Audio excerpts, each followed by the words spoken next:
Hey guys, it's Jensen here with another reading update.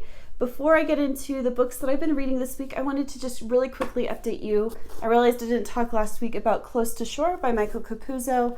I have decided to DNF this book, which is really sad because I was really looking forward to this one. I was hoping it was going to be great and really interesting and thrilling and terrifying and all those great things because it's a true story about shark attacks. This should be a very interesting read. However, the author just doesn't get to the point, and I found myself anytime I thought about going to pick up this book, sorry, I've got hair in my face. Anytime I thought about going to pick up this book, I just would physically cringe, which is usually a sign for me that I just need to stop reading the book. If it's not something that I want to be reading, there's other books that I want to get to. So it's a shame, but because I really wanted to like this.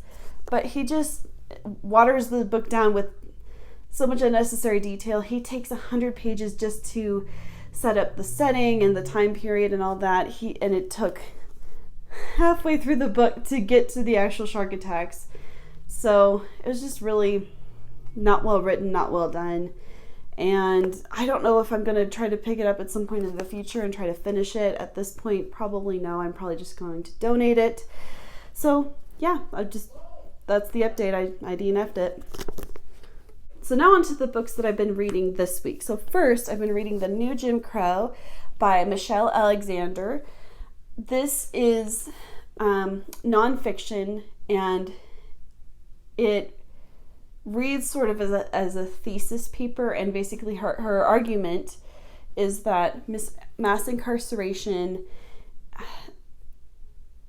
is sort of a follow-up racial cast to the Jim Crow laws. It's the new Jim Crow after the Jim Crow laws were abolished, and she sort of tries to point out this issue and bring to light how mass incarceration is used to further oppress Black people, because once you're a convicted felon, you don't have the right to vote. You can be discriminated against for your job, things like that.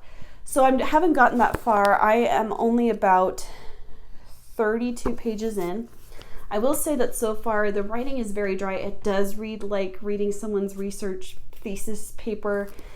There's a lot of repetition because she has to get her point across. So it does feel like you're reading the same thing over and over again, but I'm really still finding it fascinating. I'm hoping to continue to read on, but just be aware that if you want to pick this up, it does feel repetitive because that's what she has to do to keep reiterating her point and keep bringing her argument back to her thesis. So really good so far, but I don't have too much else to say. I'm still getting into it, but I am really curious to see the points she makes in this book. Next, I picked up my Sherlock Holmes this month. I was hoping to read The Adventures of Sherlock Holmes, so I'm on the first chapter of Scandal in Belgravia, which is where Irene Adler comes into the story, and it's pretty good so far. I can't even tell you what page because it doesn't matter because there's different books in this book. So I'm on page 170, but that doesn't mean anything. But I'm still in the first chapter. Really loving it so far. Sherlock Holmes is very readable, but it's still very much got that Victorian edge to it to make it feel more classic. But, it's great. It's really interesting to see how the show ties in things from the book. They really adapt it very well, I think. And I'm excited to see how they, what they took from A Scandal in Belgravia and put into that episode with Irene Adler in the show. There's not much to say. It's, I haven't gotten that far in it. And who knows? I will say that A Study in Scarlet was really interesting with the mystery, and the way things went about very different from the TV episode, but still they took a lot from it, but they definitely had to change some things. So it's kind of weird seeing these twists he adds to it. Like, where did you come up with that? So I'm curious if something like that will happen in the Adventures of Sherlock Holmes, but we'll see. Also this week I picked up Me the Plums by Ruth Rachel. This is a foodie memoir.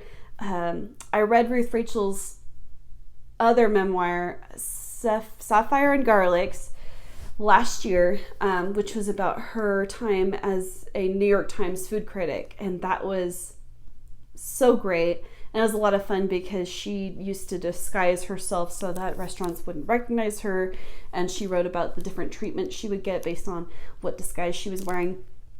But the way she writes about food, I mean, I'm telling you, don't read her books on an empty stomach, because even if you've just eaten, your mouth will be watering and you'll want to try everything she's talking about. It will make you want to cook, make you want to go out to eat.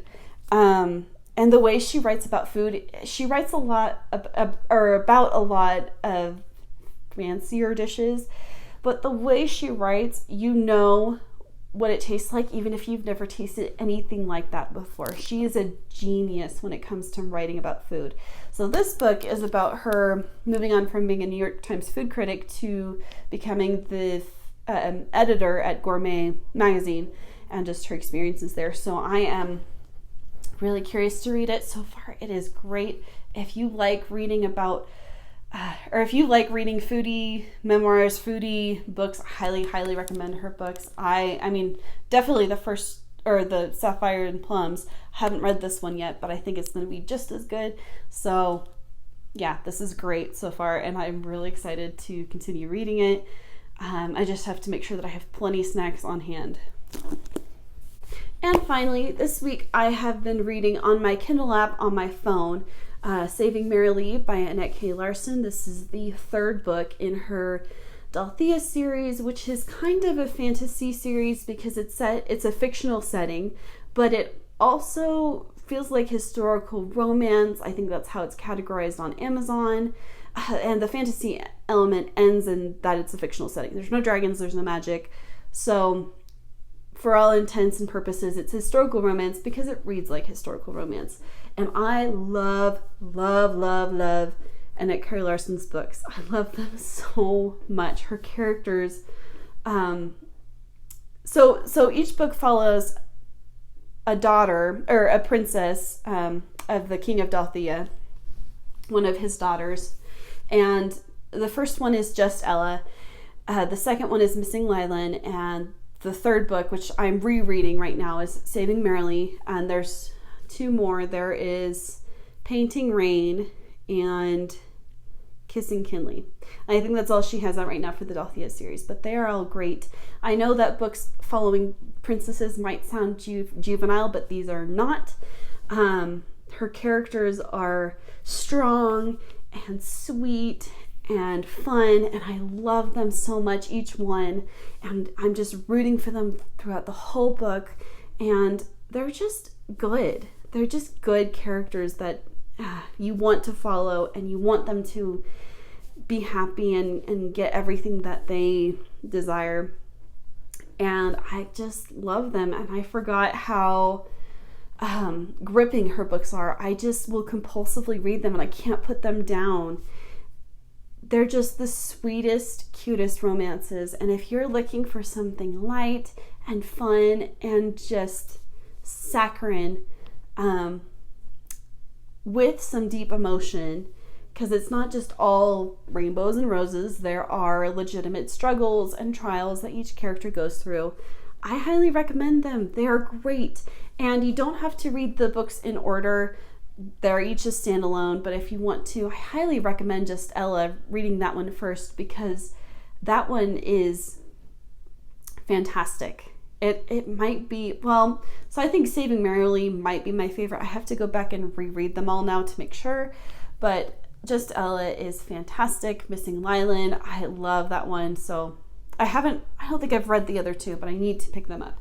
Anyways, Saving Mary Lee is about, I think she's the youngest daughter, and she's recently, her husband is deceased, and her husband was very abusive and treated her horribly. And it doesn't go into too explicit detail, but it does give you the details of some of the things that she endured in her marriage.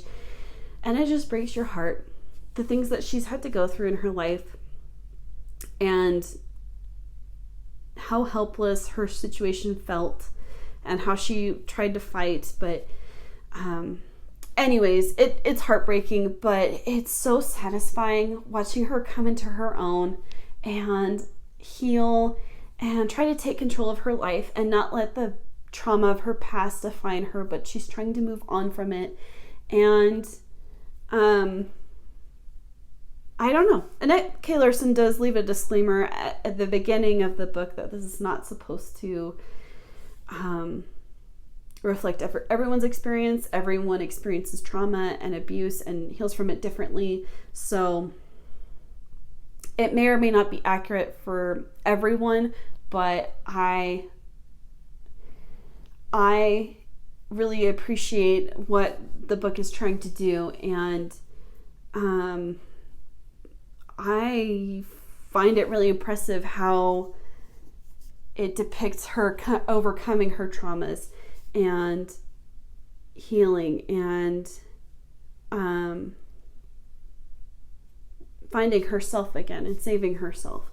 So I really love it. The romance is really sweet, but it's not the main focus of the story. It's not the standout thing for me. The standout thing for me in this book in particular is just Mary Lee and her overcoming her past and and finding herself again. So I really love it. Love it, love it, love it. And I'm only on chapter 6, and I can't wait to continue reading and finish it and then move on to the other books, because I'm rediscovering Annette K. Larson and I just love her books. So yeah. So these are the books that I have been reading this week. I didn't finish anything because I've been also trying to read Twilight and Midnight Sun at the same time, so I've been reading a lot. But thank you so much for watching this video. I post videos every Wednesday and Sunday, and I'll see you next time. Bye.